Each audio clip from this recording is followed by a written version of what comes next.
Sasa sikiliza kwa makini tu, na Mungu atakubariki na atakuinua na vile vile atakupeleka katika kiwango kingine.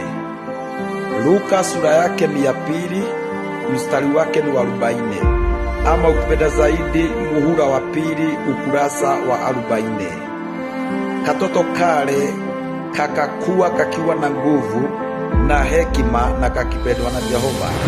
Sasa nisikilize kwa makini, wewe kaka, wewe dada, kama uko kwa kanisa mwaka moja ama miaka 2 na ukuagi kiroho na vile vile kifinancial, yaani ugali uko pale chini kama vile katoto kakizaliwa kamoja, dada yangu, ndugu yangu, ila madhabahu ile unayotumikia iko na shida ama wewe mwenyewe uko na shida, tafadhali anza kuangalia shida ni wewe ama ni kanisa, ili mambo yako na ikabadilike. Asanteni sana.